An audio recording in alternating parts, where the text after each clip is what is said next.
Hello, boys and girls. I would like to welcome you to another Trainers Talk, but this one is a little bit special, and it's not a little bit, it's a lot of special because we have Rob Morrow here again, business coach, owner of Inflection Point Consulting. We have come together and we've been talking over the past several months and thinking about the things that have been going on in everybody's lives with 2020, and as we go into 21, how can we work together to provide a service?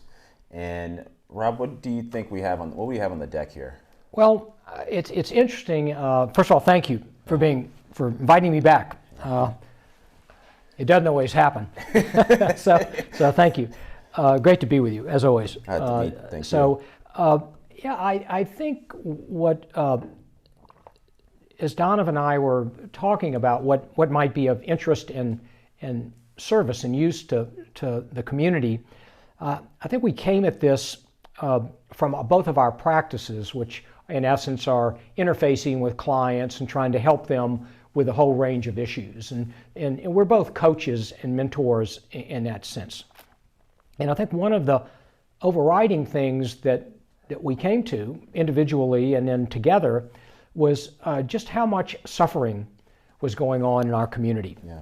And as I have an opportunity to talk to clients really all over the United States, I'm struck by the universal issues that have become so common to people, and that there's it just came to both of us that we need to step up and try to do something about this. How can we contribute? How can we help people perhaps better understand the nature of what's going on, and perhaps provide some tools to assist?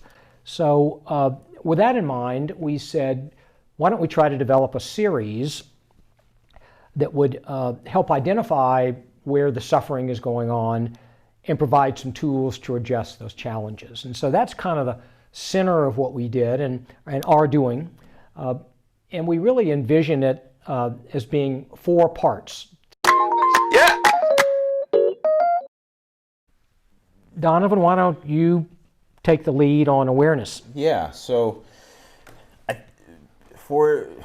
in talking, we're noticing that as we were putting these 4 parts together, the first thing you have to understand is lay out what is really happening, in this situation. And this is something that you can think about definitely currently with the pandemic, but this is also in any type of big change that's happening in your life. If you had to move, if you just graduated college, if you're about to retire, or if you're about to change to a new job, all these things that we're going to talk about in these next 4 segments will help you kind of lay out some groundwork of how to be more productive and go in the direction you want to go in. So one of the things I was going to ask you, Rob, is within the awareness piece, you have clients all over the country. You also have clients outside of the country. What are you noticing that people are experiencing when it comes to this pandemic? Well, first of all, there's a lot of people are deeply concerned about themselves and their community. So Yeah. concerned, but words like, I keep hearing words like, I'm fearful. Yeah. I'm full of anxiety. I've lost my routine, and I can't find it. I can't get it back. I feel so isolated. And I think all of this creates an overwhelming sense of vulnerability. Yes. Yeah. So I would think that the combination of those emotions really leads us into feeling vulnerable. And that's a natural place to be, but it's not comfortable. And I think once we can get our arms around the vulnerability and accept the vulnerability, then we have a chance of moving on toward, can we do something about it? So Exactly. That's why I think we've decided to break this into 4 parts instead of just jumping into, here are 5 answers for you. Yeah. I think it takes a little bit of gestation to understand the depth of this before we jump into solution. Definitely. And like one thing that I'm noticing across clients, clients and members and people locally in the community, and even certain family members, is that loss of routine that you're talking about. And it's very uncomfortable to go through change, and especially when the change is out of your control. And so what I'm seeing and what I saw in the beginning of the pandemic, and for those who have stuck, some people have been lucky enough to find a new routine, and it's getting them through, but it's still, there's that essence. I think, Rob, we were talking and you were talking about, you can still get coffee at a coffee shop, but what we're well, you can. We were sort of saying that so many of our basic functions are continuing. Most of us can eat, most of us have a cup of coffee in the morning, but maybe we had a routine of going into the coffee shop in Calistoga every morning and talking to the owner, talking to our buddies. It was maybe 10 to 15 minute exercise. We got a cup of coffee, but we had a social experience. Yeah. Or another is many people are members of book clubs.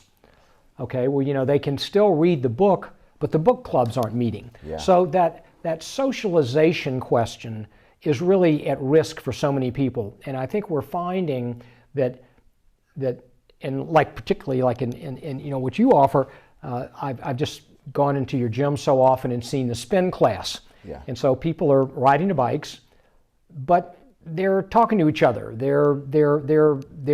It's just a part of what they're doing. Yeah. So I think now the villages, our village, our communities have by and large been stripped away. Yeah. And I think we're really starting to understand the importance and the impact on the human condition it has when we really can't be with people and experience things together. Yes. And I think that's really at the heart of this.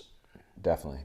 And I think taking the time to write down this awareness piece is something that I would strongly consider as we're going through these segments, to take notes and use it as an exercise to get your thoughts out on some paper.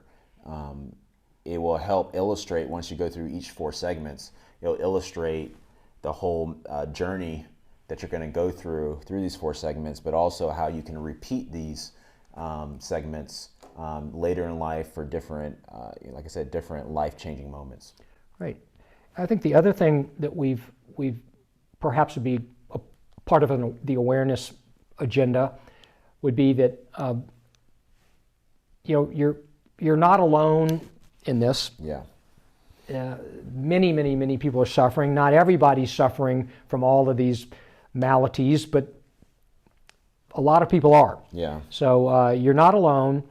And it's actually, I think there's a level of acceptance, which is, it's okay to be afraid, and it's okay to be worried, because there's a lot to be worried about.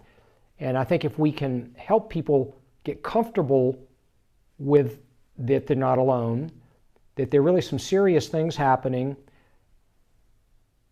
that's the beginning of the healing process. And I think that's really, as we've designed the 4 parts, the series has got some method to the madness about where and how we started.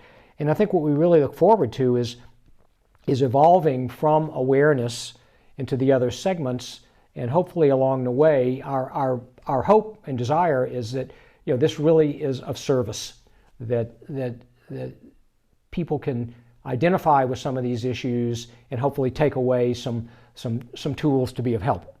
Great. So let's talk about our next segment. We're going to get into that shortly, but we'll just give a little tease of what's going to happen on our next segment. Well, I think the next session is going to be about doing a reality check, which is to plumb the depths of this a little deeper. Talk about when we say these manifestations of fears or anxieties or problems, where are they actually showing up? What parts of your life, and really put some severity to this. This is a big deal, and we want to. I think if we can really understand how pervasive it is and how really insidious it is and how disruptive it's been, I think that gives you a chance to say, okay, I got it. Yeah. And that's what we're going to do next.